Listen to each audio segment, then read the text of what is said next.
बरतानिया जो है उसने ट्रैवल एडवाइजरी जारी की है कि बरतानिया ये समझता है कि बरतानवी लोगों को बांग्लादेश में नहीं जाना चाहिए, वहाँ दहशतगर्दी के वाकयात हो सकते हैं। हिंदू एक्चुअली में थोड़े भोले भी हैं, तो मुझे कभी कभी बहुत गुस्सा भी आता है कि this is the high time कि अब हिंदुओं को वाइस वर्सा करने की जरूरत है और प्रखर हो करके बैकफुट लेने की जरूरत है, क्योंकि ये जो भाईचारा का चूरन है ये मुसलमानों ने जानबूझ करके हिंदुओं को चटाया है ताकि उनसे फायदा लेते रहे। So basically India over the period of time कामयाब हुआ है ये नैरेटिव बिल्ड करने के अंदर कि भारत जो है वो हिंदू माइनॉरिटीज को प्रोटेक्ट करने के लिए कुछ भी करेगा। हमने हिंदू जेनोसाइड हमने अफगानिस्तान में देखा, हिंदू जेनोसाइड हमने पाकिस्तान में देखा, हिंदू जेनोसाइड हमने मोपला में देखा, हिंदू जेनोसाइड हमने मालाबार में देखा, हिंदू जेनोसाइड हमने जम्मू कश्मीर में देखा, हिंदू जेनोसाइड हमने श्रीलंका में देखा, हिंदू जेनोसाइड अभी हम बांग्लादेश में देख रहे हैं, हिंदू जेनोसाइड अभी कुछ दिन पहले हमने बहराइच में देखा, हिंदू जेनोसाइड अभी अभी कुछ दिन पहले हमने संभल में देखा। एएसआई की टीम आई मस्जिद का सर्वे करने के लिए, लीजिए भाई ये शांति प्रिय पत्थर प्रिय हो गए, खड़े हो गए।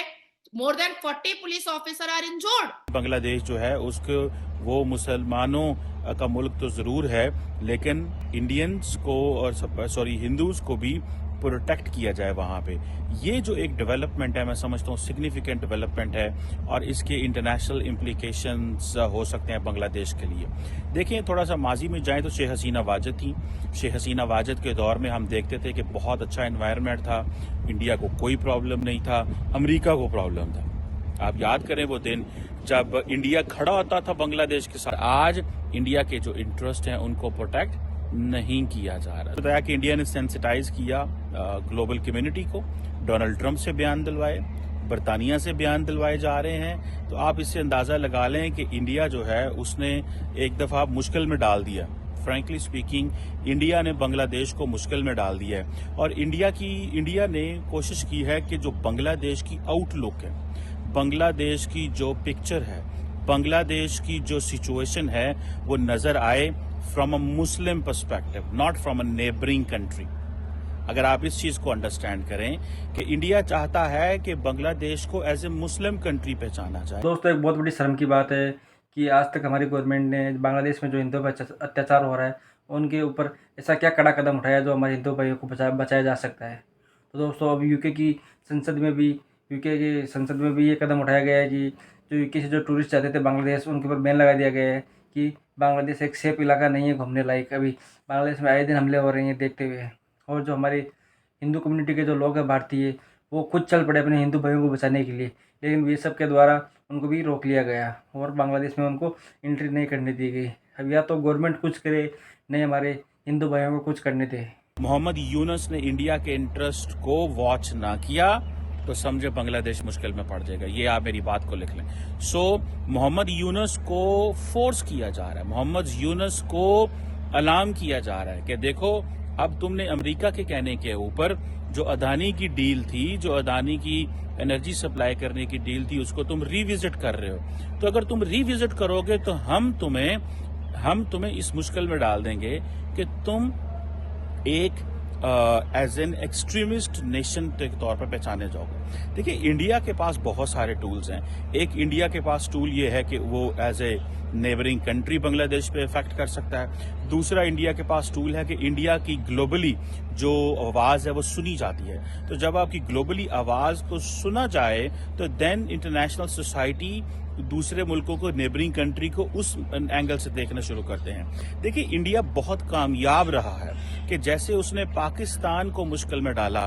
देखिए जी पाकिस्तान एक एक्सट्रीमिस्ट कंट्री है, वहां पे टेररिज्म है और क्योंकि टेररिज्म यहाँ पे हो रही है तो उनकी बात को इजीली सुना जाता है। देखिए जी Pakistan is a country where minorities are not safe. मैं इस चीज पे हैरान हूं जो आज से 4 माह 5 माह पहले वो लोग जो ये कह रहे थे बांग्लादेश में इनकलाब आ गया है, यूथ नौजवान उठे हैं, तो स्टूडेंट्स उठे हैं और उन्होंने चेंज कर दिया है, करप्ट पॉलिटिशियंस को साइड पे कर दिया है, शेख हसीना वाजिद को भागना पड़ गया है। स्टूडेंट्स का मतलब है थोड़ा बहुत एजुकेटेड होना, थोड़ा बहुत अवेयरनेस रखना, दुनिया के साथ इन टच होना। अगर स्टूडेंट्स ऐसा इनकलाब लाएं किसी भी कंट्री में, मैं बांग्लादेश या किसी भी कंट्री में अगर ऐसा इनकलाब लाएं तो मेरे ख्याल से इससे बेहतर तो जहालत ही है। इससे बेहतर तो फिर मतलब जो अनएजुकेटेड गवर्नमेंट थी, वो अगर पहले अनएजुकेटेड गवर्नमेंट थी, करप्ट गवर्नमेंट थी, तो इससे बेहतर तो फिर वो ही थी।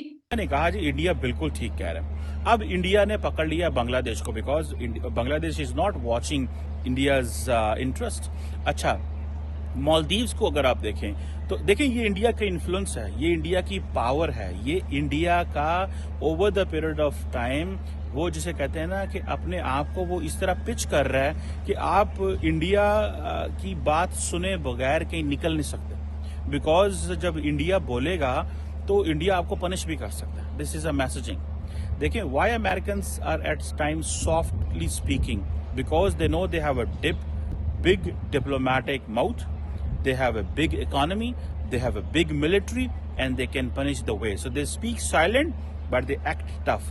India is speaking silent and acting, tough. आराम आराम से बोल रहे हैं और टफ एक्शंस ले रहे हैं, और वो टफ एक्शंस जो हैं वो बांग्लादेश को उसकी हीट अब फील होनी शुरू हो गई है। सो आप देखिएगा। अच्छा, एंड विद इन बांग्लादेश क्योंकि ये तस्वर किया जाता था कि जी शेख हसीना वाजद जो है ये इंडिया के लिए इंटरेस्ट को प्रोटेक्ट करती है और वो इंडिया चली गई है, वहां के लोगों के अंदर मजीद रेजिस्टेंस है। अगर बांग्लादेश की आउटलुक ये इमर्ज करती है कि देखिए बांग्लादेश को इमीडिएटली जो पॉलिटिकल अनसर्टेनिटी है, जिसमें शेख जो मोहम्मद यूनुस का काम इलेक्शंस करवाना है, उनका काम हुकूमत करना तो नहीं है, उनको तो इमीडिएटली पावर को ट्रांसफर करना चाहिए। अगर ये बात है, अगर लोगों ने वहां पे ये किया, और शेख जो हसीना वाजिद है उन्होंने भी इल्जाम लगा दिया है और कहा है कि हिंदूज को क्यों प्रोटेक्ट नहीं किया जा रहा वहां। हिंदू है जिसमें शेख जो मोहम्मद यूनुस का काम इलेक्शंस करवाना है, उनका काम हुकूमत करना तो नहीं है, उनको तो इमीडिएटली पावर को ट्रांसफर करना चाहिए। अगर ये बात है, अगर लोगों ने वहां पे ये किया, और शेख जो हसीना वाजिद है उन्होंने भी इल्जाम लगा दिया है और कहा है कि हिंदूज को क्यों प्रोटेक्ट नहीं किया जा रहा वहां, हिंदूज को क्यों प्रोटेक्ट नहीं किया जा रहा वहां पे। अब शेख हसीना वाजिद की भी ये स्टेटमेंट आई और कहा कि जो प्रोटेस्ट बांग्लादेश के अंदर हो रहे थे वो मोहम्मद यूनुस के कहने पे हो रहे थे। सो मुझे ऐसे लग रहा है कि बांग्लादेश के जो आने वाले दिन हैं वो एक politically uncertain, economically unstable, strategically disbalance and एक एज ए वेसल स्टेट के तौर पे बांग्लादेश इमर्ज करेगा। बिकॉज अगर बांग्लादेश के लोगों ने लॉन्ग टर्म प्लानिंग ना की, इंडिया को ऑन बोर्ड ना लिया, इंगेज ना किया, सिचुएशन क्लियर ना हुई, तो आप ये जहन में रख लें कि बांग्लादेश तो गया। बांग्लादेश की देखें, India is a country which can affect. India बेशक हो सकता है इकोनॉमिक लिवरेज अगर ना भी रखे, या इकोनॉमिक लिवरेज अगर रखता है, इकोनॉमिक लिवरेज में ये है कि अगर बिजनेस देखें अच्छा भला बायलैटरल, आई थिंक $16 अरब की बायलैटरल ट्रेड, ठीक है। अब देखें अगर इंडिया वो ट्रेड को रोकता है तो बांग्लादेश तो गया, and then India international community से प्रेशर डलवाएगा। फॉर एग्जाम्पल अमेरिका के अंदर डायरेक्टर नेशनल इंटेलिजेंस, FBI के जो चीफ हैं वो आकाश पटेल साहब, देन ये जो विवेक रामास्वामी, ये वो लोग हैं, इनके सामने बांग्लादेश की चीज़ों को पिच किया जाएगा। तो दोस्तों आप देखा आपने वीडियो में कि अपने हिंदू भाइयों पे कितना अत्याचार हो रहा है, और अभी तक अपने गवर्नमेंट ने कोई भी ऐसा कड़ा कदम नहीं उठाया है कि हमारे हिंदू भाइयों को बचाया जा सके। हाँ, हमारी गवर्नमेंट ने डिप्लोमेटिक प्रेशर ज़रूर डाला है बांग्लादेश पर, और ये प्रेशर अमेरिका ने भी डाला है, और भी वर्ल्ड की जो 22-23 कंट्रीज़ है जिन्होंने ये प्रेशर बांग्लादेश पर डाला है। लेकिन इससे क्या होगा, हमको कुछ ना कुछ बड़ा कदम उठाना पड़ेगा, और हमको मतलब युद्ध से अपने भाइयों को बचाना पड़ेगा।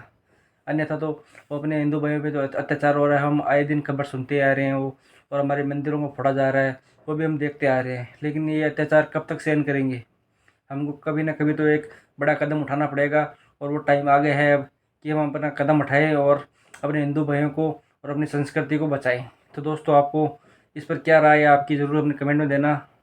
जय हिंद, जय भारत।